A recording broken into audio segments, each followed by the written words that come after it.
Sebenarnya sih sengaja deh tadi belum aku minum. Sengaja aja. Boleh. Biar ada gimmick, Ada gimmick. minum-minum. Nah, jadi kita mulai dari kita kenalin dulu. Sebenarnya udah cukup lama aku nggak upload di channel YouTube gue. Kurang lebih kayak udah cukup setahun lah. Udah setahunan udah nggak pernah upload lagi. Terus kayaknya kalau misalkan upload something, aku rasa lebih enak ngobrol sama orang-orang yang aku kenal atau orang-orang di sekitar dulu.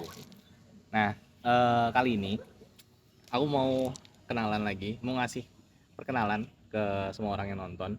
Kalau misalkan aku ada satu teman yang cukup aku kenal dari SMA, yang menurutku latar belakang sama jenjang karir yang dia kasih itu cukup unik. Nah, jadi sebelum kita mulai, silakan masnya perkenalkan diri dulu. Ini perkenalan gimana? Bebas Bebas. banget, santai aja. Namaku Galang. Aku kenal Vito sudah cukup lama, kurang lebih 7 tahun. Kayaknya jalan 8 deh sekarang Iya, deh. Jalan iya. 8 tahun dari SMA kelas 1. Ya gitu sih. Gak ada hal-hal yang lebih spesial lagi kayaknya. Ya, kalau hubungannya sih ya udah teman dekat, tapi Teman dekat. maksudnya background pengalaman masnya. Background pengalaman, aku setelah SMA ngambil kuliah S1 Teknik Elektro di Semarang. Terus ya seperti mahasiswa biasanya lah ya, banyak kegiatan di kampus, ikut-ikut kegiatan di luar lah. Oke. Gitu. Nah, jadi biasanya aku kenalin tambahan ya. Dulu waktu kita SMA, Galang itu lumayan terkenal waktu SMA, jujur. Boleh. Terkenal. Jadi waktu SMA dia tuh ketua OSIS. Waktu SMA tuh dia ketua OSIS. Angkatan Nah, COVID. angkatan COVID. Angkatan COVID tapi ya, Angkatan perlu COVID. dicatat itu. Ya, nggak ada pentas seni. Ada Online. Jadi dia termasuk yang well known. Nah, dulu dari itu ada satu skill yang dulu menurutku itu cukup oke, yang kalau kita lihat identitasnya Galang tuh itu. Itu adalah desain dan visual grafis. Jadi selalu kita kenal kalau kita ngelihat satu poster atau satu tema, entah itu acara apapun Di sekolah itu. di sekolah, kalau ada warna biru muda, biru gelap, ungu, itu pasti dia yang bikin. Gak ada orang lain yang bikin itu selain dia. Kalau udah dominasi warnanya itu, udah pasti dia. Nah, aku cukup kaget karena bisa dibilang waktu kita sekolah, itu tuh kan emang bidangmu tuh di per desain di sana. Desain Poster. Ya, dari awal lah, dari masuk awal. SMA. Nah, kalau gitu kita mulai dari sini dulu. Gimana sih awalnya mulai suka sama yang namanya desain visual, desain grafis, editing, itu dari mana? Awalnya itu karena ngelihat abang. Oke. Aku panggilnya Mas. Masku itu cukup tertarik dari dia kecil sama dunia seni gitulah. Sampai dimana dia belajar desain grafis otodidak di SMP SMA. Dari dia ngerjain itu, aku tuh ngeliatin dia kayak ngebikin sesuatu, kok bisa ngedesain A, bisa ngedesain B, sampai aku tertarik juga kayak, aku pengen juga deh punya skill ini. Karena jujur waktu SMP itu kayak anak culun gitulah, anak culun. Jadi aku berusaha untuk gimana caranya bisa terlihat. Paham. Nah kebetulan aku ngeliat karena kakakku nih udah terjun di situ dan aku ngelihat dia berhasil bisa terlihat, nah aku replikasi lah, coba terjun juga di bidang itu. Awal-awal ngedesain baju gitulah, desain baju kelas. Justru langsung baju sih sebenarnya, desain yang tutorial YouTube gitulah. Tapi yang untuk dipublish ke, maksudnya yang dilihat banyak orang itu baju pertama. Dari baju, ngedesain baju kelas, dan responnya positif. Nah dari situ setiap minggu itu pasti nonton 1-2 video YouTube untuk di duplikat. Jadi aku nonton video, terus aku ngebikin sampai SMP pokoknya SMP kegiatanku setiap weekend itu kayak gitu. Setiap Oke. weekend sampai SMA. Nah, SMP tuh aku nggak punya kesempatan untuk lebih terlihat lagi untuk di tingkat sekolah, karena ada temanku yang memang udah jago dan udah Udah dikenal jago. dikenal sama guru. Jadi aku udah Oh. nggak bisa ngambil pasarnya dia lah istilahnya lah. Oke. Jadi kayak udah Oke. biarkan dia, aku grinding dulu lah. Coba-coba. Grinding, stealth mode. Iya. Kalau orang bilang, oke. Coba-coba ini dulu lah. Ngerjain dulu lah, apa-apa dulu lah. Hmm. Sampai titik SMA. Oke. SMA aku ngeliat kakak gue kan dulu kan OSIS ya. Ya. Jadi aku pengen juga masuk OSIS, dan aku ngeliat cara termudah untuk bisa masuk OSIS waktu itu ngasih tahu kok kita bisa ngedesain. Oh. Karena itu udah kayak golden Pasti ticketnya lah. orang-orang media tuh jarang. Jarang Ya. mau diperbudak lah. Oke. Dan kebetulan waktu itu aku happy untuk diperbudak, Oke. untuk ngedesain. Oke, kualifikasi yang cukup bagus ya. Itu disambut tuh. Nah, jadi ya udahlah ngedesain aja terus. Desain. Mhm. Eh, awalnya ya disuruh ngedesain buat event proker di inilah, Ya. proker OSIS, sampai punya identitas lah. Iya. Kalau ngedesain dengan warna atau color palette kayak gini itu udah pasti galang. Ya, betul. Karena harus diakuin hampir semua Jujur. jujur. Aku kurang tahu temanya dari dulu kayak retro, zaman-zaman neon, Iya. misalnya kayak gitu. Jadi pokoknya Anjir, warna itu pasti biru, sih. neon, ungu, yang pokoknya terang-terang yang tipe-tipe kayak gitu, semodel. Pasti dia yang ngedit tuh udah Ngedit. pasti dia. Pasti.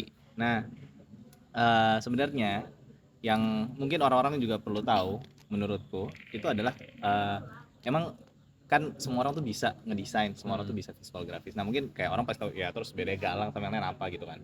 Nah kalau dari aku sendiri mungkin ada satu portofolio dia yang menurutku cukup outstanding Oke.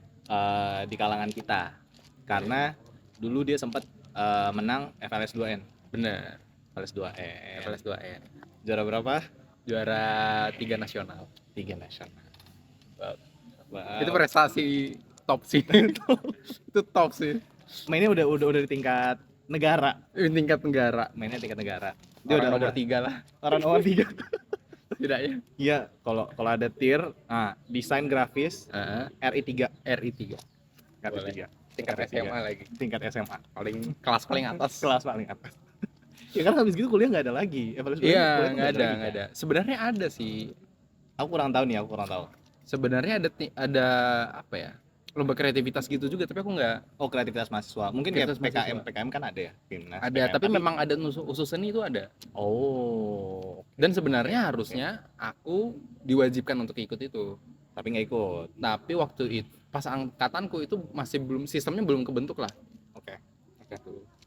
Akhirnya itu di skip lomba. Di skip. Nah, salah satu yang cukup aku kaget juga karena FLS 2N awalnya kan kita udah tahu beberapa perwakilan teman-teman kita yang maju kayak dari tingkat kota naik ke provinsi terus naik ke nasional. Nah, dia itu sampai di tingkat nasional. Ini aku ingat banget nih. Nasional itu COVID, benar. COVID. Nah, waktu itu kita tuh udah mulai les tapi ya. Kita udah Udah les mulai ini les. kan, les EduLab. ya, belum. Oh, belum ya? Karena kelas 11. Kelas Kelas 12, Deng. Iya, kelas 12 kan itu. Iya, 2020 bener.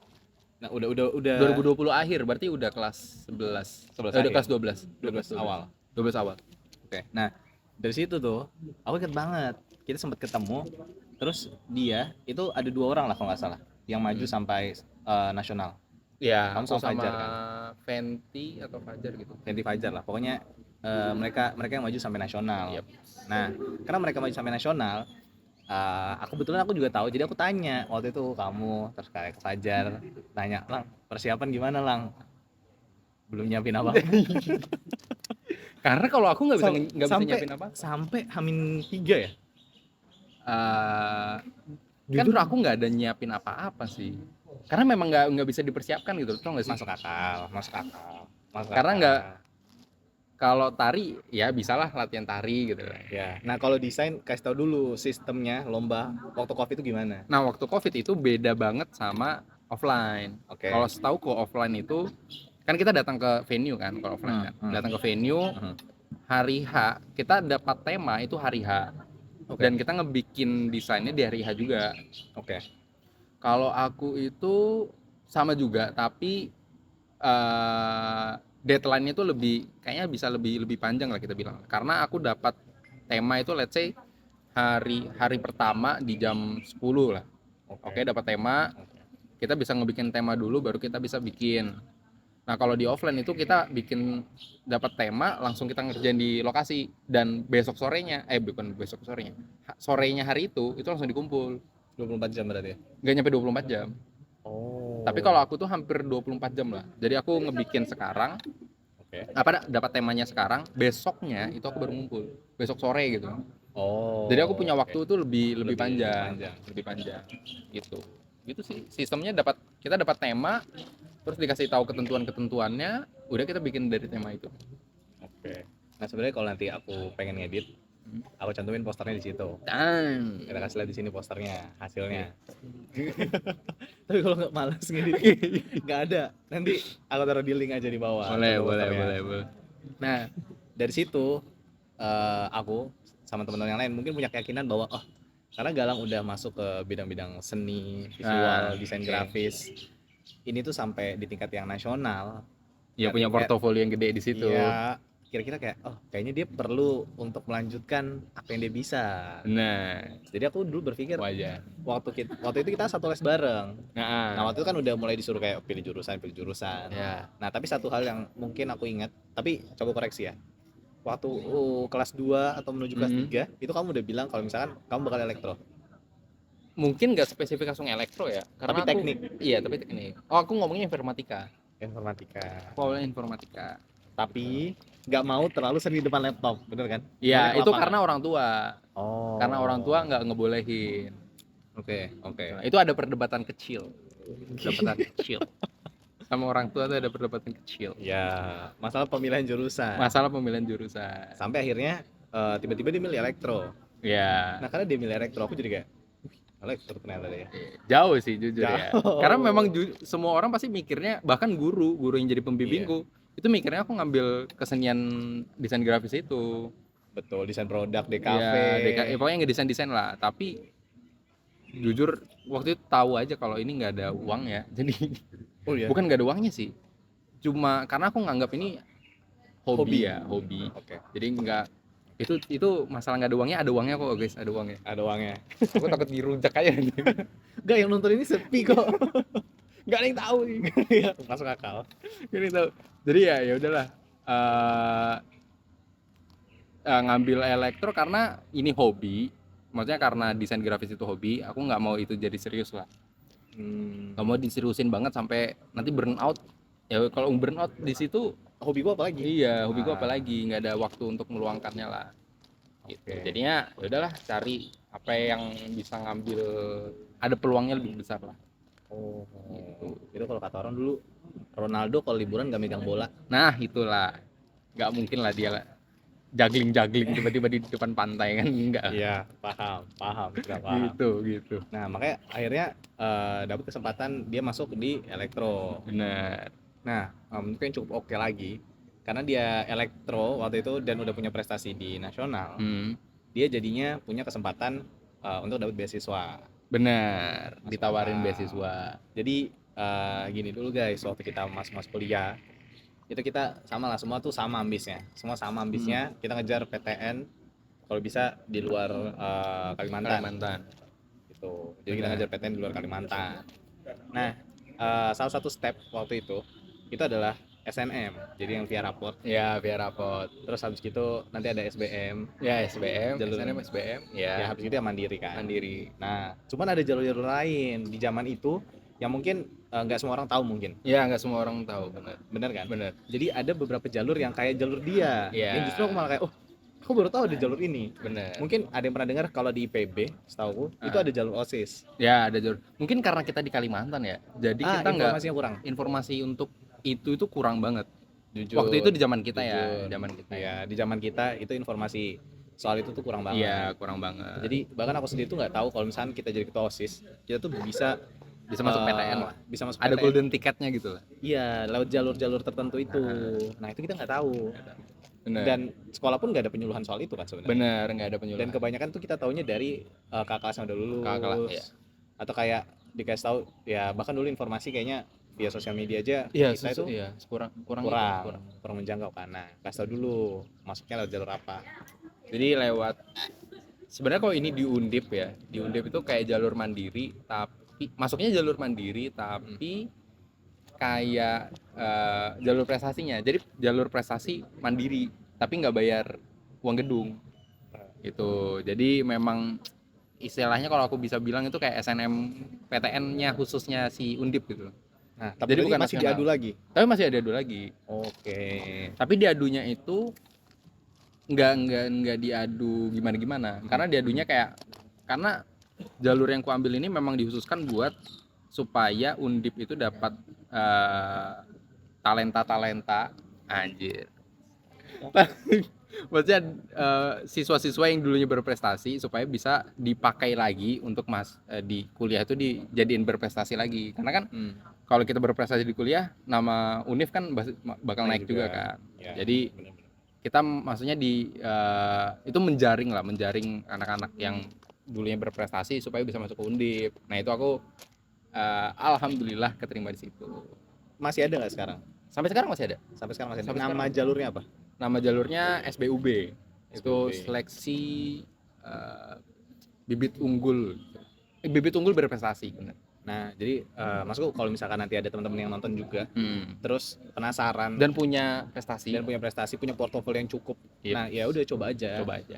Karena ya balik lagi menurut kita juga kurang lah informasi yang bentuknya kayak gitu. Apalagi di Kalimantan, menurut kita tuh kurang. Jadi seenggaknya ada informasi baru buat kalian yang mungkin umur-umurnya mau masuk kuliah, atau udah SMA yang bisa ngumpulin portofolio, dicoba. Boleh. Karena gak cuman dapat gratis kuliah, tapi juga dapat uang jajan. Jadi istilahnya kayak kuliah digaji gitu lah. Kuliah digaji. Gitulah. Kuliah gaji, dapat uang sangu, dapat uang buku, dapat uang makan lah. Uang tempat tinggal. Lumayan lah. Bukan lumayan sih, sangat lumayan. Jadi nggak ngeluarin uang lah. Makan nggak mikir. Itu privilege ya, jujur ya. Iya. Selama kita merantau, privilege kalau makan nggak mikir tuh privilege sih. Iya, jujur kuliah terus punya kesempatan untuk makan aja nggak pikir makanan. Iya. Dan nggak harus kayak kayak makan ini nggak cukup. Jujur itu privilege. Udah cukup privilege lah. Alhamdulillah. Ya alhamdulillah. Kita sempat main di angka. Waktu aku denger angkanya, terus aku langsung kayak gede lah. Ini bisa tiap hari kayak GoFood tiap hari. Malas keluar, bangun siang aku GoFood. Jujur itu gede sih. Aku nyadarnya setelah lulus juga sih, baru kayak anjing karena gede waktu ya. lulus kerja. Terus kayak kayaknya nominal segini. Aku bisa waktu kemarin saving banyak deh ini deh kayaknya deh. Gak harus ngeluarin uang sebanyak itu. Iya, makanya di situ aku juga baru kayak ya itu bagus banget sih. Bagus banget lah. Salah satu beasiswa yang bisa dicoba, apalagi langsung dari kampus. Di luar dari nanti waktu kita masuk ke kampus, ke jurusan, itu banyak beasiswa lain yang bisa dicoba kan. Iya, beasiswa nasional. Ya. Nah, dari situ sebenarnya tuh aku tahu karena Galang dari selesai situ nggak berhenti buat masuk di bidang ini. Ya, desain gini lah. Karena hobi ya. Karena hobi. Karena suka untuk ngeluangin waktu di situ. Dan aku ngerasa bisa cukup dapat pengalaman lah. Oke. Kalau dengan skill ini aku bisa dapat banyak pengalaman, jadi keahliannya terus dipakai lah. Nah, pas kuliah, masuk kemana? Maksudnya kegiatan. Organisasi. Kalau organisasi aku ikutnya malah organisasi riset. Organisasi riset di tingkat fakultas. Tapi kalau di Univ itu ikut kegiatan kepanitiaan. Nah, itu masuknya juga gara-gara desain ini. Gara-gara desain. Dan untungnya langsung dikasih kesempatan jadi kayak PIC. Jadi langsung nge-handle-nya tim. Jadi nggak terlalu in charge di editingnya lah. Jadi kayak mikirnya secara konsep dan segala macam. Lebih high level. Lebih high level. Sebentar, kadang biasanya kalau aku ngecek ini, kalau dia kepanasan, dia mati tiba-tiba. Sebentar. Kita harus cek dulu. Enggak. Jangan. Oke. Lanjut aja. Lanjut aja. Rugi banget ntar tiba-tiba di record. Udah panjang mati. gitu. Nah, kalau gitu karena berarti kan langsung naik di level yang lebih manajerial. Manajerial bener. Nah, di level manajerial sendiri itu kamu punya posisi di mana? Jabatannya apa? Kalau di kepanitiaan itu jadi PIC sosial media. Sosial media. Jadi fokusnya untuk nge-branding si sosial media kepanitiaan itu. Oke. Jadi kayak mau penyampaian informasi, mau bikin konsep. Waktu itu kan zaman-zaman feeds design itu didesain dengan nyatu. Jadi nyambung lah dari bawah sampai atas. Ya, terus tiba-tiba Instagram ganti rasio jadi berantakan. Jelek. Jujur itu tidak. Ini bawa di hide. Iya. Jujur itu cara terburuk untuk penyampaian informasi sih. Karena dalam satu feeds itu kita fokusnya ke estetika, bukan penyampaian informasi. Sebenarnya IG kan khususnya untuk penyampaian informasi kan. Oke. Jadi agak gimana gitulah. Jadi kalau kamu mau lihat informasinya tuh harus di profil. Bukan di postingan. Sebenarnya kan lebih efisien kamu bikin satu postingan untuk menyebarkan informasi kan. Karena orang juga kayaknya waktu pertama kali buka IG pasti dia buka ke feeds FYP. Ya benar. FYP kan ntar yang muncul malah satu kotak. Nah, satu kotak. Gitu. Jadi cukup aneh lah. Jadi sebenarnya engagementnya jadi jelek banget. Oh iya. Secara estetika bagus. Secara estetika bagus, tapi secara engagement jelek banget. Oke. Karena orang nggak nge-like. Karena kan banyak postingannya. Iya betul. Jadi kayak apa yang harus di-like? Iya, mana yang harus di-like? Paling kan yang harus di-like yang carousel yang ada slide-slide-nya. Betul. Itu pasti yang di-like. Betul. Tapi kalau secara keutuhan nggak ada yang nge-like jujur. Itu makanya menurut gue cara terburuk untuk ngasih tahu informasi sih. Oke. Tapi masih relevan nggak? Sekarang nggak. Udah nggak relevan lagi. Oke. Kayaknya karena waktu itu udah tren banget. Iya, keren. Memang zaman itu memang keren. Ku akuin keren. Bagus lah. Bagus. Keren.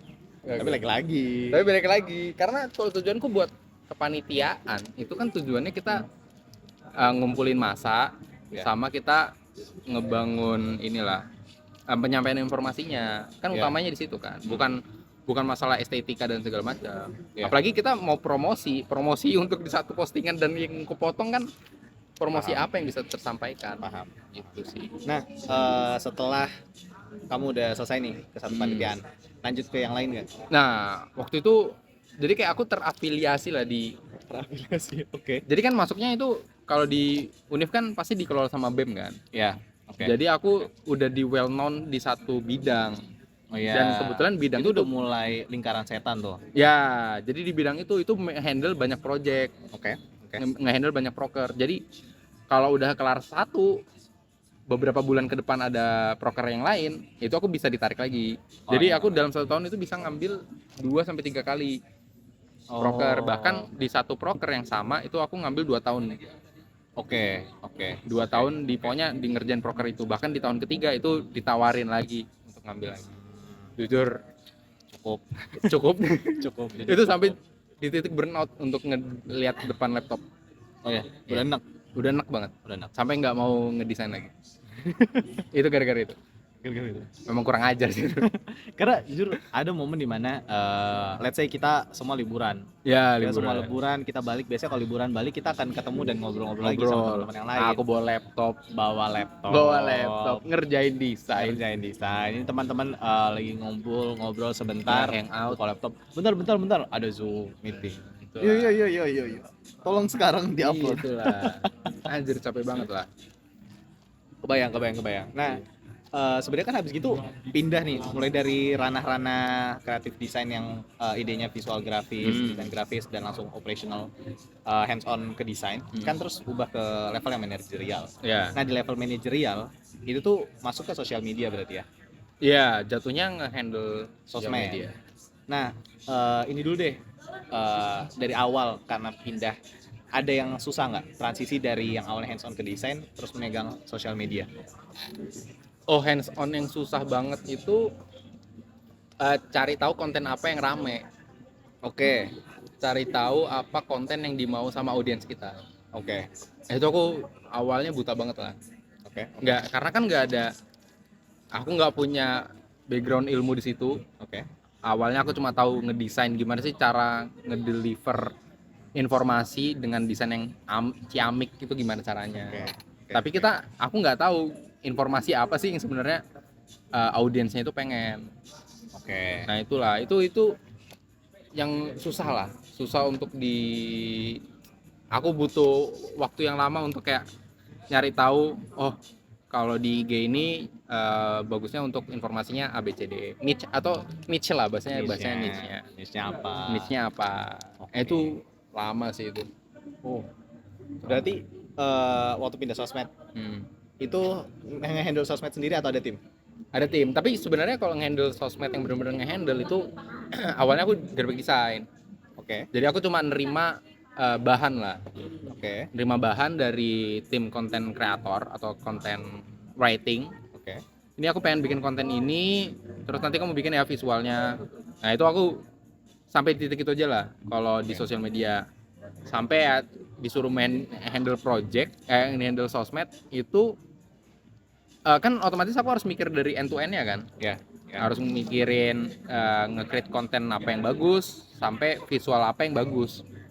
Nah itulah, itu susah sih jujur. Bisa dimengerti, cukup dipahami. Karena bingung sih. Setelah nge-handle kayak gitu, itu kalau ngomongin end to end, itu sampai convert mereka ke sales kah atau convert mereka ke subscription kah? Oh itu di tahun kedua lah.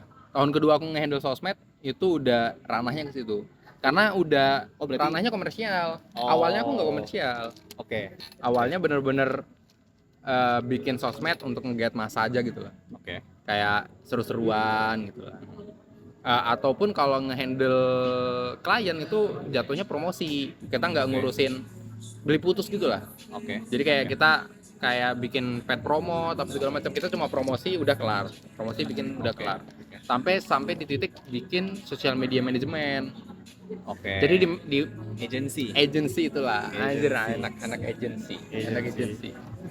Skena agency yang selama ini kita iya bener ya, cuma bisa ngelihat iya, dan jujur aku pernah terjun di situ ya. iya, jujur boleh di zaman itu paling skena boleh lah. skena paling Ini juga ini kan kerikil skena skena nih. Inilah Habis gitu mulai pindah agency ya. Di tahun terakhir megang sosmed, di tahun terakhir kuliah itu megang SMM lah, kita nyebutnya SMM, social media management. Nah itu udah harus mikirin convertnya.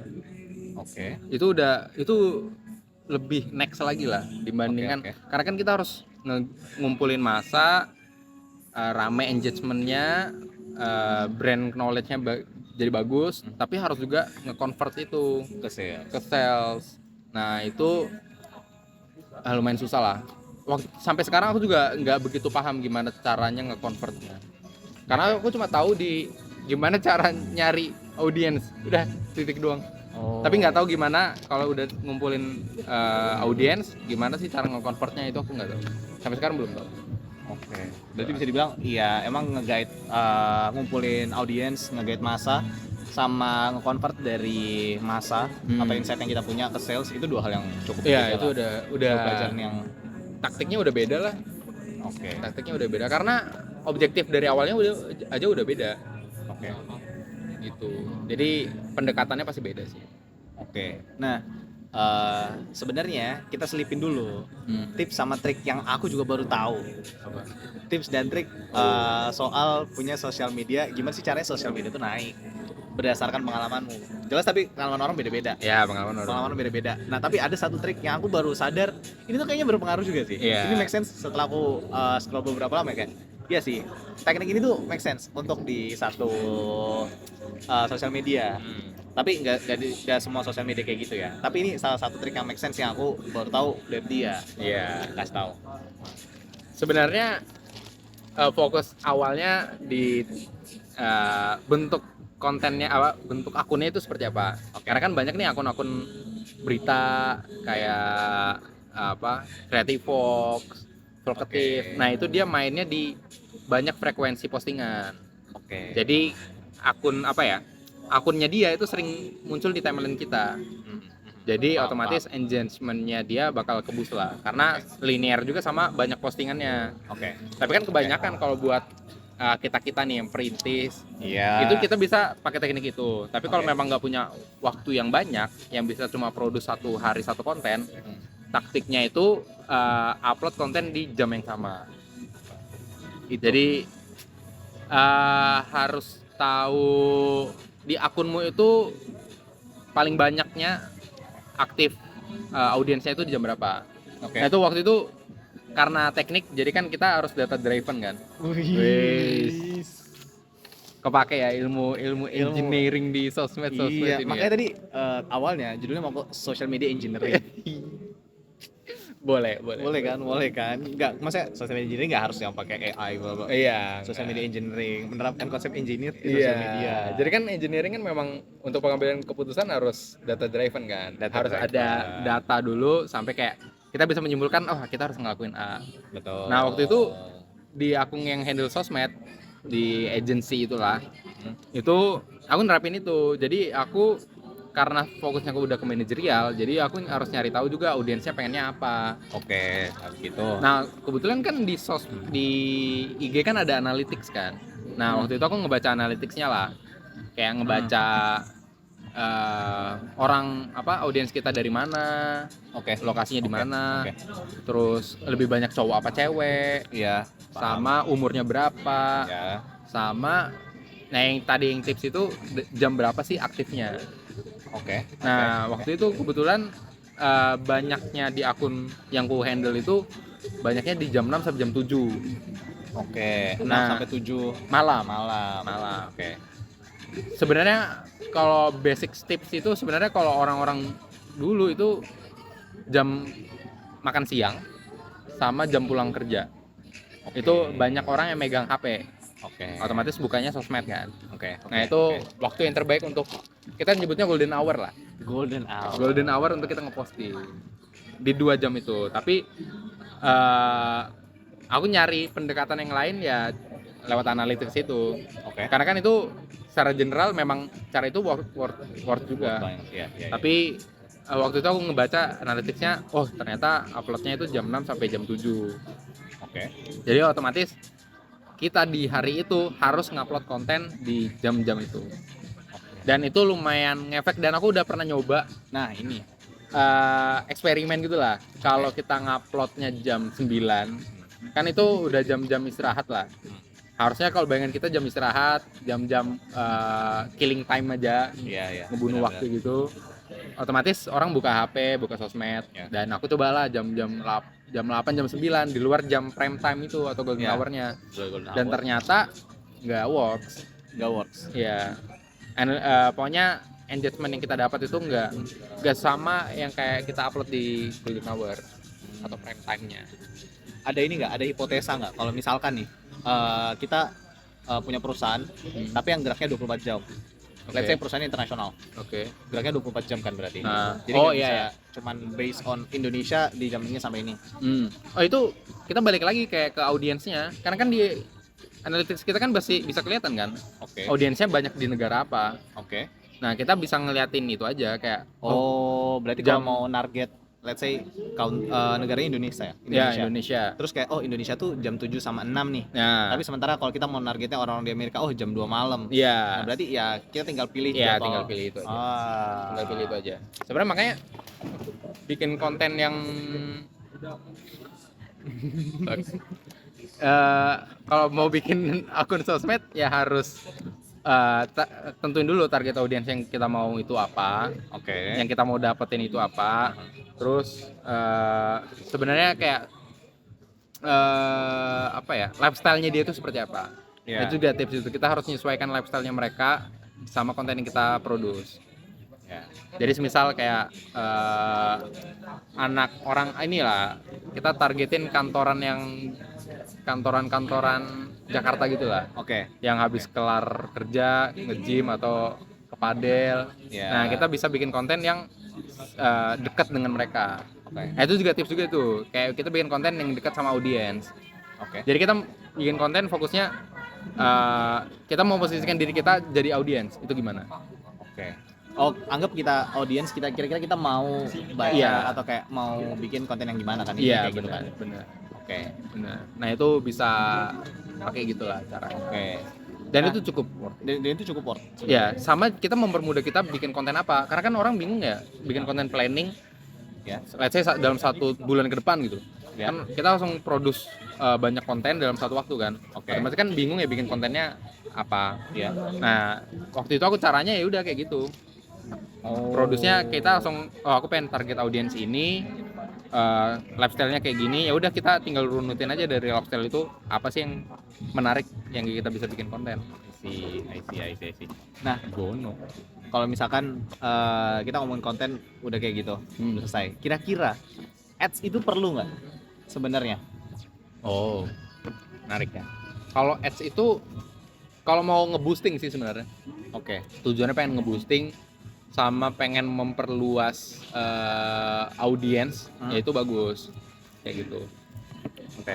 Sama kalau ini activity yang menarik nih, waktu itu aku ada project lah di sosmed yang pas aku kuliah itu. Ya. Kebetulan kita kan kita rasa kita udah well known di mahasiswa. Oke. Di Undip itu, karena kita kan fokusnya waktu itu target audiensnya anak Undip, jadi kita bikin konten-konten anak Undip. Oke. Tapi ternyata aku nanya beberapa temanku, nggak semua orang itu tahu akun itu. Padahal Padahal akun udah itu bagus banget di sosmed. followersnya berapa? 20.000 lah lebih lah. 20.000 lebih. Aku nge-grinding dari 10.000 lah. Jadi target tahunan itu capainya cuma 3 bulan. Boleh. KPI terpenuhi 3 bulan. 3 bulan. Kasih aku 1 kuartal. 3 bulan aja udah terpenuhi target tahunan. Boleh. Nah, itu gara-gara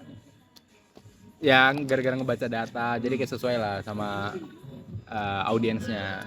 Pokoknya aku balik lagi ke case tadi itu, jadi akun waktu itu kita ngerasa nih, kita sebagai sosmed udah ngerasa wah semua orang tahu kita. Semua orang udah tahu kita. 20.000 siap. 20.000 untuk di kampus kan berarti gede banget kan. Cukup besar. Cukup besar. Satu angkatan kan cuman biasanya 5.000, 6.000. Iya 5.000. Itu kan berarti udah kita nge-guide satu angkatan kan udah kan. Betul. Nah, tapi kenyataannya itu nggak banyak, nggak semua orang tuh tahu, nggak sesuai sama ekspektasi kita. Oke. Jadi kalau aku ngandelin ads itu nggak bakal berhasil. Karena target yang kita pengen tuju itu nggak kecapai. Oke. Karena kan kita pengen anak Undip yang di dekat kita kan. Iya. Sedangkan kalau kita ke ads kan bisa ke orang-orang random, meskipun kita bisa atur Iya, bisa adjust atur. itu kan. Tapi menurutku costingnya bakal lebih banyak lah. Oke. Costingnya lebih banyak dan waktu itu jujur nggak punya biaya marketing untuk itu ya. Oke. Pokoknya nggak punya biaya marketing gede untuk ngelakuin ads gitu. Oke. Nah, jadi cara waktu itu aku nyobanya kita bikin activity di luar. Oh, model activity itu kayak interview orang tua Nah, ya. yang langsung engage ke masyarakat. Ya, nah tapi waktu itu cara aku agak cukup unik. Oke. Caranya itu aku bikin banner. Jadi Oke. bikin banner. Tahu nggak sih iklan rokok yang bukan main? Oh. Tahu nggak sih? Tahu nggak sih? Tahu. Gitu. Kalau Nah. misalnya di konser-konser tuh, atau Iya. enggak di jalanan aja, di apa sih TV-TV besar itu. Iya, jadi kemarin copywriting gitu kan. Copywriting. Mainnya copywriting dan Tapi kan itu bukannya butuh modal juga. iya, tapi waktu itu aku ngerasa audiens yang bakal aku dapat itu Jauh lebih. sesuai. Oke. Karena kan aku langsung pengennya yang di Undip itu kan. Yang Maksudnya di tahu. daerah itu aku pengen langsung guide semua. Oke. Nah, jadi karena kan waktu itu kebanyakannya kliennya juga klien kita di sekeliling kita. Oke. Sedangkan kalau kita nge-ads ya takutnya itu nanti orang-orang Jakarta dan Oh, terlalu luas. Iya, terlalu luas. Enggak nge-guide yang di sekitar dulu. Iya, nggak sekitar kita lah. Oke. Nah, jadi waktu itu bikinnya bikin yang kayak gitu, kayak banner-banner gitu, banner-banner Oke. lucu gitulah. Oke. Banner-banner Paham, lucu paham. itu, Bukan main yang iya bukan gitu. main. Jadi kita bikin kata-kata nyeleneh gitulah, dan kita taruhnya di lokasi rame. Oke. Nah waktu itu kebetulan, nah sama waktu itu gara-gara pengen ngegaet maba. Oke. Nah ngegaet maba, dia kan baru di situ. Dan kalau kita nge-ads, kita takutnya nggak nge-get mabanya gitu lah. Karena algoritma maba masih kayak di Iya, kota asal di kota mungkin. asal bener, Terus di kayak, kota oh asal. kamu orang baru di sini, location-nya Iya, baru nih. lokasi baru. Ya, Jadi ya. nggak sesuai. Jadi Oke. nyari cara gimana caranya aku bisa nge-get maba, pasarnya maba. Oke. Nah, jadi mau nggak mau, apalagi maba kan itu eh, titik ramenya di daerah itu kan. Ya, Maksudnya itu daerah itu bakal ramai banget. ya. Nah, mau nggak mau aku cari cara gimana caranya kita tuh bisa terlihat lah secara offline, karena kan kita mainnya online kan. Ya. Kita mainnya online, Ya. kita nggak pernah kelihatan secara offline. Ya. Udah aku bikin, kalau nggak salah bikin 5 banner. Satu bannernya kayak 20.000, Oke. karena cuma kayak 1 meter kali setengah gitu lah Oh iya, oke. besarnya, besar Besar ya, bannernya. panjang lebar Itu ya. kan biasanya satu kali satu kan 20 ribuan ya. Ya. Nah waktu itu aku bikin kayak 5 titik gitu loh. Oke. 5 titik, kontennya beda-beda, maksudnya tulisannya beda-beda, dan ku sebar ke titik-titik yang rame. Oke. Nah jadi kayak aku cari persimpangan. Masuk. Nah persimpangan yang pasti dilewati sama maba, terus taruh di acara mabanya, Oke. terus sama di tempat-tempat orang cari makan. Masuk. Itu Nah, paling masuk tuh. Nah, terus kita bikinnya yang kontennya nyenggol-nyenggol gitu, kayak nyindir-nyindir gitu. Oke. Supaya tujuannya UGC, user generated content. Wih. Anjay. Jadi kita Dulu belum terlalu rame. ya tapi udah banyak. Tapi udah sih. banyak. Udah Oke. banyak. Udah banyak. Oke. Jadi kita bikin konten yang sekiranya audiens kita itu bakal ngebikin konten yang sama. Sininya bikin SG lah. Bikin SG. Kata-kata ini kayak, wih lucu banget nih. Iya, lucu banget nih. Terus nge-tag. Terus Oke. nge-share di Twitter. Share di Twitter. Nah, kita bikin konten kayak gitu. Kita naro, tujuannya kan awalnya supaya nge-get orang offline kan. Tapi kita naro itu, kita foto juga. Kita foto terus kita upload. Oke. Nah, waktu itu udahlah aku awalnya juga nggak expect bakal se-works ini. Oke. Caranya sampai dari kita foto banner itu terus kita upload di IG, itu jadi all over di. Iya, jadi konten terbaik lah. Oke. Jadi konten dengan engagement terbaik waktu itu sampai 10.000 likes 10.000 untuk akun 20.000 Kak. Iya, Kan itu pasti udah sampai setengahnya. itu cukup cukup banget oke. itu. Jadi engagement view-nya di akun itu hampir 1 juta lebih. Itu Kita berhasil. dengan modal 20.000. 20.000 satu titik. dikali 5. Kali 5. 100.000 100.000. jadi 1 juta view. Jadi 1 juta view. Boleh. Nah itu jadi nggak selamanya ads itu bakal berhasil. Oke. Sebenarnya lagi-lagi tergantung sama tujuannya mau ngapain, nge-get apa. Oke. Ads itu memang bakal work sih, tetap bakal work, tapi memang harus waktu itu karena aku nggak tahu ilmunya aja. Oke. Jadi nggak berani asal make gitu lah. Iya, karena jatuhnya kayak buang-buang duit ya. Ya jadi takutnya nanti ngebakar duit Ya, gitu. betul.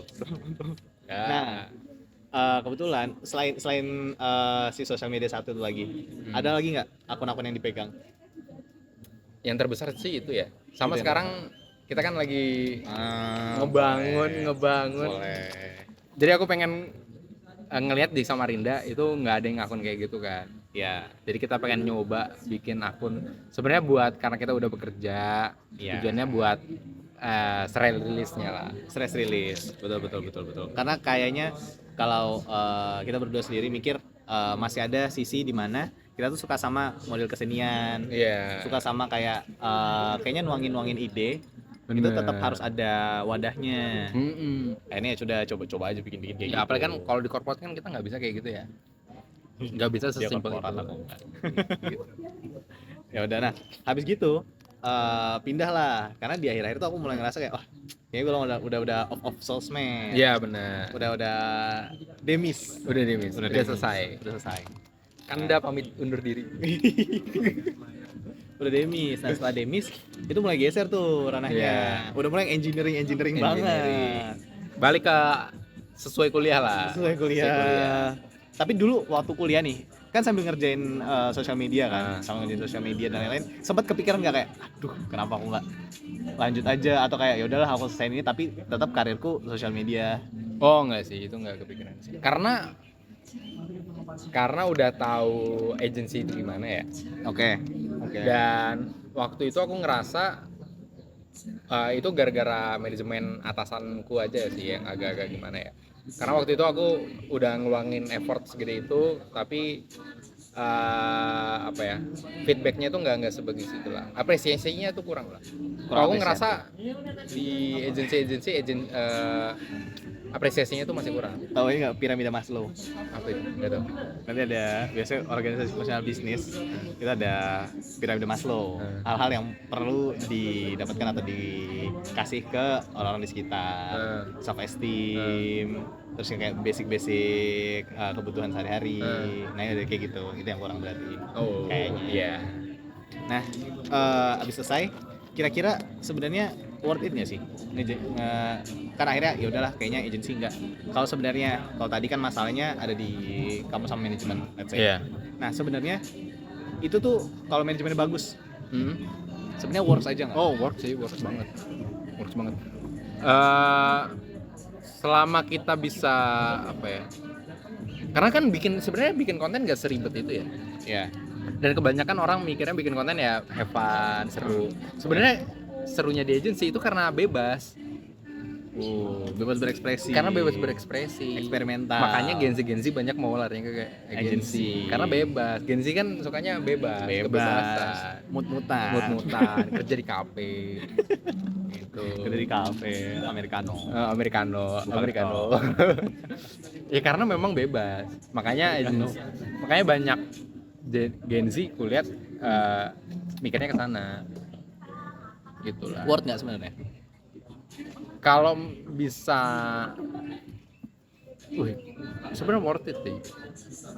Sebenarnya worth it kalau memang jago di situ sih. Ya balik lagi kalau spesialis. Ya memang kalau spesialis itu. Bajo. Iya. Nah setelah selesai fokus ke engineering.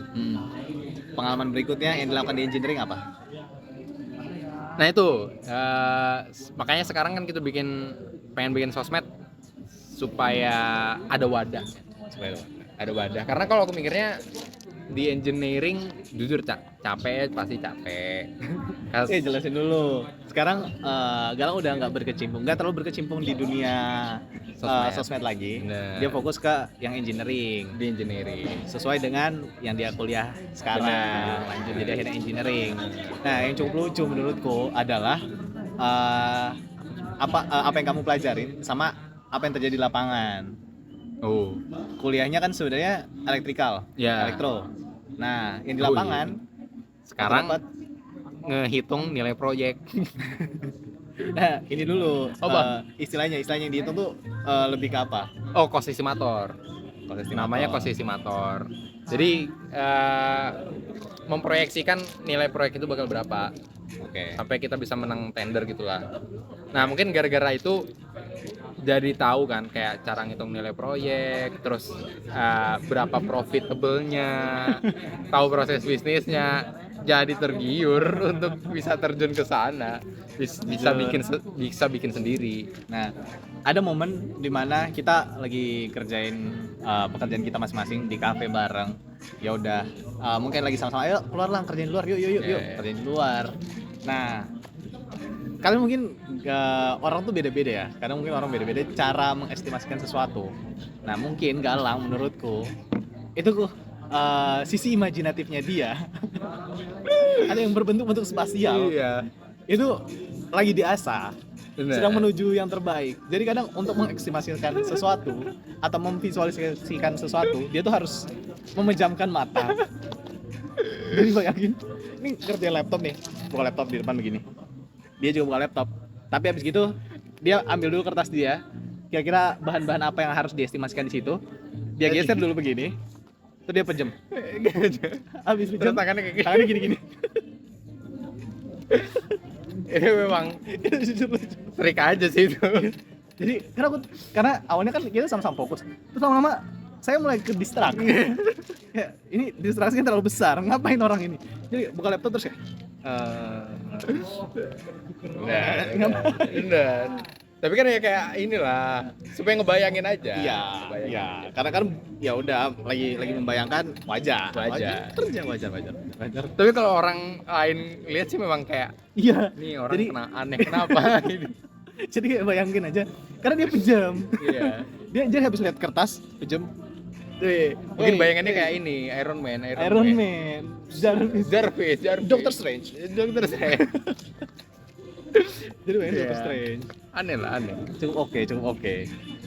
Nah, berdasarkan pengalaman, kira-kira kan udah belajar engineer juga, terus pindah ke sosial media.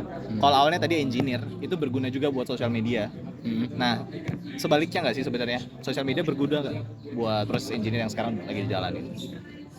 Oh, bakal keguna sih, karena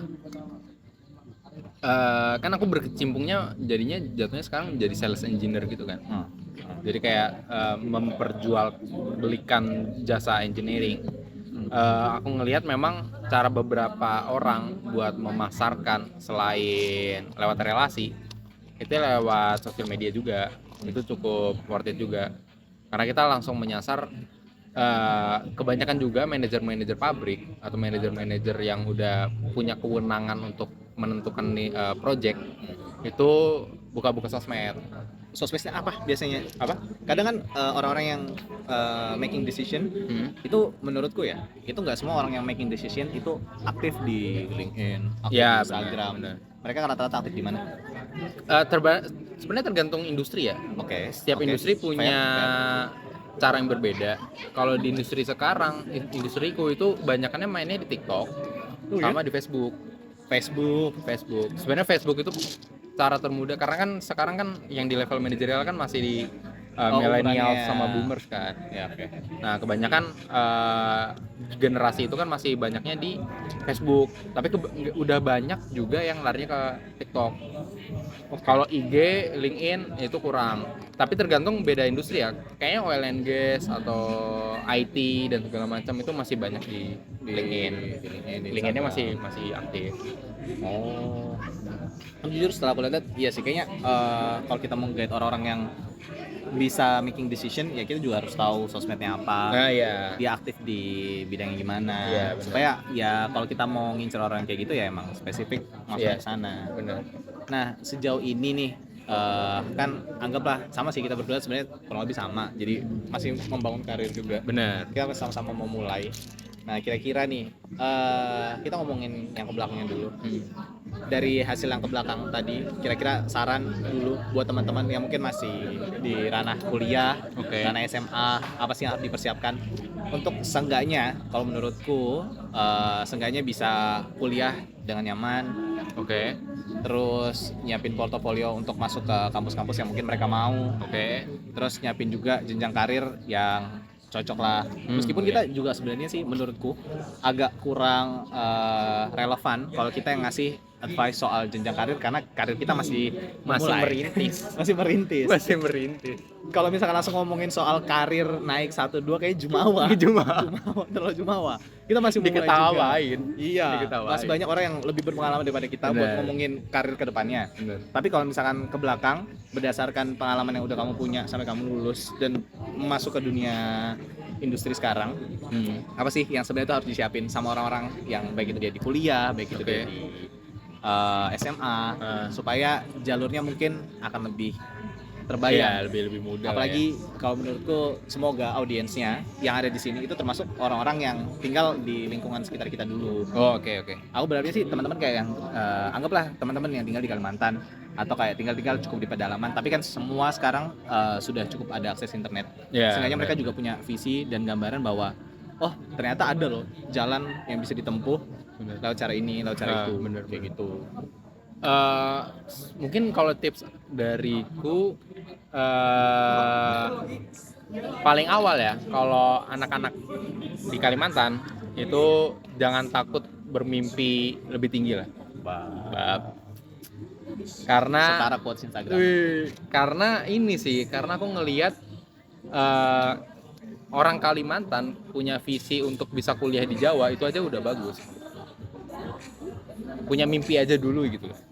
Punya bayangan untuk bisa kuliah di Jawa itu menurutku udah bagus untuk anak Kalimantan. Mungkin untuk anak Samarinda udah banyak ya yang kayak gitu ya, udah punya visi untuk itu. Tapi untuk Kalimantan secara general, Kalimantan kan luas. Untuk punya visi bisa kuliah di Jawa itu udah bagus banget. Jadi Sebenarnya nggak harus di Jawa guys. sebenarnya nggak harus di Jawa sih. Atau kayak punya visi kuliah di luar lah. Iya, kuliah di Nggak harus di Jawa. Di luar negeri juga boleh. benar, Sumatera, Sulawesi juga benar, boleh. benar. Cuman karena kita tahu mungkin kebanyakan PTN di Indo yang Bagusnya terkenal di Jawa. bagusnya di Jawa. Ya udah. Jadi kita mikirnya Jawa. Ya, Memang tapi kalau bisa kuliah di luar negeri ya. lebih baik luar negeri. Lebih baik luar negeri ya. Kalau bisa ada kesempatan, untuk itu, ya, lebih ya. baik. Tapi di Jawa untuk bisa inter di marketnya Indonesia udah cukup.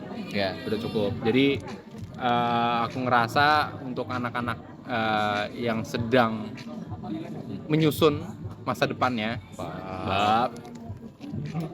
jangan takut bermimpi sih untuk bisa kuliah di Jawa, sama mempersiapkan dari awal. Nah, Karena kasih tahu. Kasih tahu. semisal let's say ya kita pengen ngambil kuliah di keteknikan Ya. atau yang di bidang apapun lah. Hmm. Kalau nggak punya bekal yang bagus di SMA, itu nanti di kuliahnya strugglingnya parah. Contoh kasih tahu. Contohnya kayak anak teknik dari SMA matematikanya udah susah atau fisikanya susah. Nah itu nanti pas kuliah depan kelas tuh ngangong-ngangong aja gitu. Struggle, tapi masih bisa Struggle. dilewatin. Tapi Cuman masih bisa dilewatin. Tapi lebih effort aja. iya lebih effort aja. Kebayang. Nah, lebih effort aja. Kebayang. Jadi sebenarnya kita bisa ngeluangin effortnya itu bisa ke hal yang lain, tapi kita masih effort kita tuh masih fokusnya ke ya, mengejar ketertinggalan gitu lah. ya. Gitu lah. Itu betul. Itu betul. Ya itu jujur ngerasa lumayan lah. Habis itu apa ya? Punya portofolio sama cari tahu apa yang lagi happening dan apa yang lagi punya masa depan yang bagus sih. Gimana cara cari tahunya? Cara nyari Kalau taunya kalau menurutku Iya. itu sebenarnya harus dari awal tuh paham LinkedIn ya. Jujur ya. Jujur ini sebenarnya kalau dari aku ya, yang cukup kaget adalah banyak teman-teman di sini yang belum tahu ada sosial media lain Iya. selain Instagram dan TikTok Bener. dan Facebook. Ada mungkin. namanya LinkedIn. Nah, di situ kita bisa mencari orang-orang yang sedang berkarir. Berkarir. Karena Ya. itu cara terdekat untuk kita tahu kondisi industri. Meskipun ya nggak semua industri mungkin ya. Iya, nggak semua Karena- industri, bener. Tapi seenggaknya ada gambaran lah soal Ada itu. gambaran. Karena kalau bisa ngomongin bagaimana Kalimantan ketertinggalannya dibandingkan daerah lain, misal Jawa, Ya. itu jauh banget. Anak SMA di Jawa itu udah punya LinkedIn, udah aktif. Sedangkan SMA kita ngapain mas? apa? SMA ngapain? SMA udah ngapain? Mereka udah ikut kegiatan-kegiatan internasional. Bukan kita SMA Apa? ngapain kita? Kita main bola bekel, enggak. Kita nongkrong doang dulu. Jarang sih. Kejar, iya sih. Tapi bagus. Kita nongkrongnya bagus. Ya, maksudnya nongkrongnya masih lumayan inilah. Produktif. Masih lumayan menghasilkan sesuatu. produktif. Ya. Nah, Samarinda kan ini gila nongkrong ya. Ya jujur. Orang-orang gila nongkrong dan kebanyakan bahasannya gosip-gosip.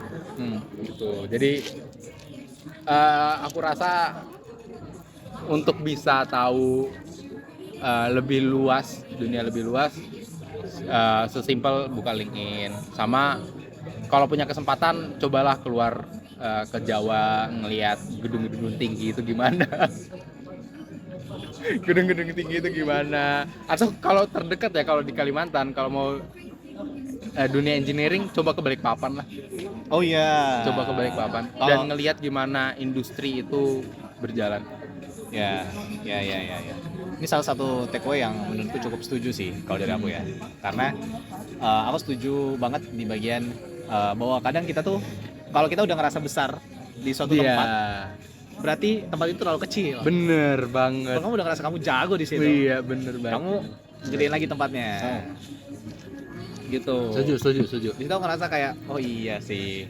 Iya sih, karena aku juga beranggapan ya dulu menurutku apa yang kita kerjain di sini itu udah cukup oke, udah Bener. cukup bisa membawa sesuatu lah. Bener. Tapi ternyata ya setelah pindah ke istilahnya kolam yang lebih besar, Iya. ketemu orang yang lebih banyak, Kita jadi tahu kayak Oh. ternyata di kolamku sebelumnya tuh sekecil itu. betul. Jadi kayak menurutku salah satu hal yang penting ya penting untuk ketemu sama banyak orang dan berkompetisi lagi. Bener. Kalau kata konten yang sempat aku lihat, besi diasah sama besi, orang diasah sama orang. Weh, bener. Itu memang cara terbaik sih. Ya. Penting sih, penting banget. Selain itu apa lagi? Selain itu tahu minat bakat dari awal sih. Jujur itu susah sih. Tapi itu susah sih. Ya harus banyak yang dicoba, tapi ya benar. Bener. Sama kalau udah akhir-akhir, untungnya kita pas les kemarin itu kita punya kesempatan untuk minat bakat. Tes minat bakat. Iya, tes minat bakat. Jadi kita tahu lah minat bakat kita tuh di bidang apa, Oke. supaya kita bisa milih jurusan apa yang cocok. Oke. Dan itu kan sebenarnya nentuin juga lah kayak end goal-nya itu bakal seperti apa. Gitu. Sama ini salah satu yang kulihat ya, kebanyakan orang-orang milih univ aja, Tapi nggak milih jurusannya. nggak milih jurusan yang bagus. Orang kebanyakan fokusnya ke jurusan, Oh iya. ya, Oke. bukan fokusnya ke univ untuk di Kalimantan ya. Oh. Karena orang fokusnya kayak aku pengen jurusan ini, sama kebanyakan mikirnya kayak yang penting cepat lulus, yang penting Iya, guys. punya gelar. Ya, itu salah sih. Kita akuin. Itu iya. Aku juga ngerasa itu ada benarnya. Karena kadang ya apa yang kamu lakukan waktu kuliah, menurutku IPK itu cuma angka. Iya, benar. Menurutku. Tapi yang lebih penting daripada angka yang kamu punya itu soal skill yang kamu bawa. nanti Itu setelah skill setnya keluar. itu. Skill setnya sebenarnya yang lebih penting. Bener. Meskipun kayak aku juga nggak menyalahkan orang tuh harus IPK-nya di bawah standar. Enggak, IPK Iya. juga harus tinggi. IPK itu cuma pembuktian. Iya, kamu minimal ya udah kamu mengikuti pelajaran dengan baik dan kamu punya skill set itu jauh lebih bagus. Itu jauh lebih bagus. Dan bakal lebih dibayar sama perusahaan. ya masuk akal. Perusahaan bakal mau lebih bayar kamu karena perusahaan bayarnya bukan dari IPK-nya, dari skill set yang kamu punya. masuk Itu. masuk akal. Itulah makanya aku ngerasa karena ternyata univ sepengaruh itu ke karir Oke. dibanding jurusan ya. Kalau jurusan kan keterbukaan kita sama industrinya. Oke. Univ itu kayak menentukan kemudahan kamu masuk ke industrinya. Ya. Itulah. Karena ya itulah aku ngerasa kayak meskipun Undip oke lah bagus Jawa Oke. Tengah, tapi kalau kita ngebandingin sama anak ITB jauh, levelnya jauh. Aku dari titik gimana kayak itu coba lihat si dia bisa kerja di A, B, C. Sekarang udah umur sekarang udah di tingkat jadi engineer apa. Oke. Emang kuliah di mana? ITB. Oke, wajar.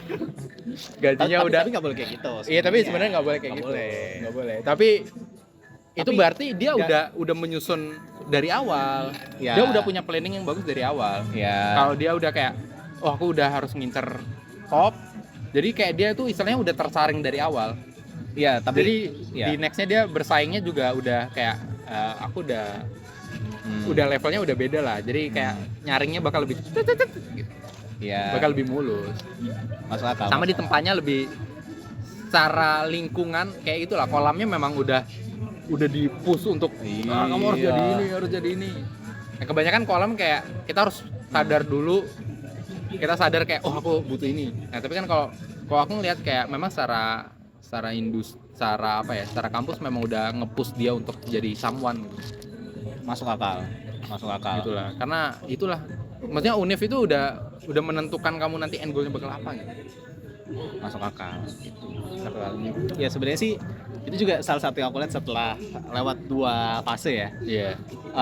Setelah lewat 2 fase tuh SMA tuh menentukan sebenarnya. Iya benar. SMA tuh menentukan, Benar. kuliah juga menentukan. Kuliah menentukan. Tapi bukan jadi jawaban juga kalau misalkan ada beberapa kasus khusus di mana kamu SMA-nya di luar Iya. mungkin, atau kayak universitasnya juga di luar yang kita mungkin kurang familiar. Iya. Tapi itu juga kamu bisa berkembang dari situ, kamu Iya. juga bisa stand out di situ. Itu tuh nggak apa ya, nggak bisa dijadikan faktor terbesar. Bener. Tapi faktanya kadang di lapangan itu ya salah satu bentuk saringan yang paling cepat dilakuin sama perusahaan. Iya. Ya dari Dari biasanya uni. gitu. Dari uni. Sebenarnya mau dimanapun itu bebas. Tapi balik lagi karena kita di Indonesia mungkin ya. Iya, benar-benar. Mau dimanapun itu bebas, asal sebenarnya effortnya aja. Ya. Karena kebanyakan orang-orang yang udah punya univ yang bagus lingkungannya itu mereka dipaksa untuk bereffort di level itu. Ya. Sedangkan kalau kamu di kampus-kampus yang lain, mungkin kan kamu cuma effortnya kayak udah di sini aja udah ngerasa udah top banget, tapi sedangkan orang lain tuh effortnya udah lebih tinggi lagi. Paham. Ibarat latihan tinju setiap hari sparring sama Muhammad Ali. Nah bener, jadi Muhammad Ali. Karena lawannya udah sama Muhammad Ali. Tiap hari latihan sama Mike Tyson. Jadi Mike Tyson. Bener. Bener. Paham. Itulah, itu sengaruh itu ternyata. Aku jadi kalau bisa nyusun lagi dari awal, aku bakal ngincer top 1 kampus. Top 1 kampus. Kalau Iya. bisa keluar. Ya aku bisa keluar. Kalau aku bisa ngulang ya. Kalau Iya. bisa ngulang. Tapi Kalau kalau nggak bisa ngulang ya kita perbaiki sekarang Iya. aja. Sekarang kita ngincer top apapun Iya. itu. gitulah. Bagus. Nah, karena tadi udah ngomongin masa lalu sama beberapa pengalaman dari Galang yang mungkin menurutku cukup oke untuk diceritakan dan dia kayaknya lebih berhak untuk ngomong. Baik dari segi sebenarnya pun kalau aku bilang ya udah cukup oke kok. Udah cukup oke karena ya udah bisa ada beasiswa dan lain-lain lah. Iya. Yang ya kuliahnya juga enak, itu juga udah oke. Nah, kedepannya Oke. apa yang mau dikerjakan, apa yang mau dilakukan, karir jenis apa yang kayaknya pengen diraih, atau proyek-proyek kedepannya yang mau dikerjakan itu apa gitu. Dan mungkin kayak ya kan kadang podcast kayak gini kita banyak ngobrolnya sebenarnya. Kita tuh banyak ngobrolnya, masa kita sering ketemu tapi kadang kan ya abis itu melupa. Iya, nggak didokumentasi kayak gini lah. Nggak dikomentasikan kayak gini. Sebenarnya ada satu dokumentasi.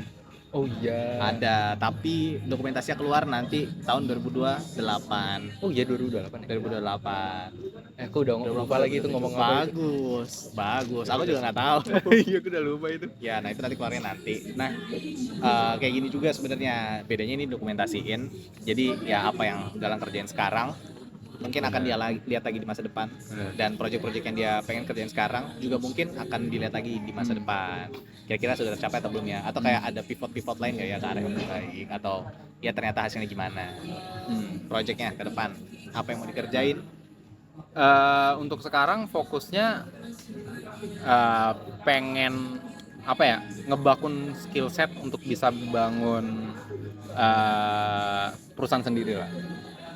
Sekarang tujuannya itulah, karena Indonesia aku lihat punya pasar yang sangat besar untuk bisa kita kembangin. Dan lagi-lagi Samarinda ini tempat yang bagus untuk kita bikin startup, untuk kita ngebikin sesuatu hal lah. Secara industri masih bayi lah, kayak masih punya banyak peluang potensi untuk bisa dibangun. Jadi aku ngerasa untuk sekarang ngebangun skill setnya dulu buat bisa ngebangun sendiri, mempercepat itu bisa terjadi karena sekarang kan masih umur berapa ya, jadi belum punya tanggungan apa-apa, fase gagalnya masih, kalau gagal tuh masih bisa ngulang lagi dari nol gitu.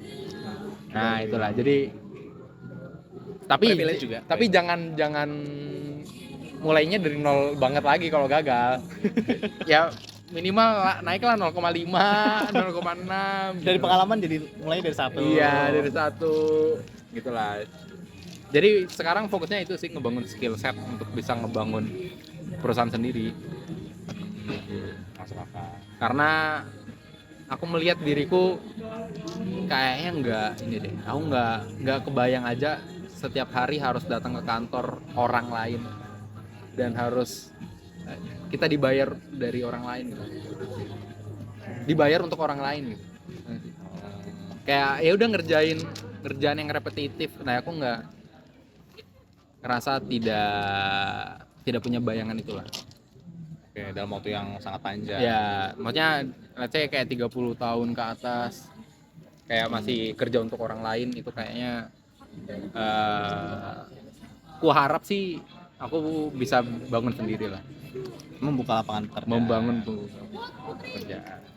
Bagus. Tuh dia itu sih makanya, tapi buat sekarang fokus di kerjaan sekarang, sama next mau coba ke kolam yang baru lagi, ngebuat diri ini nggak nyaman lah, karena jujur kuliah kan udah nyaman banget nih. Kuliah gue tiap hari GoFood. Nah itulah, jujur pas Weekend bangun siang. nah itu KFC. itu jadi aku rasa ya ini udahlah, waktu santai-santainya udah cukup. Waktu kuliah jujur telat, tapi tidak ada kata untuk terlambat lah. Ya.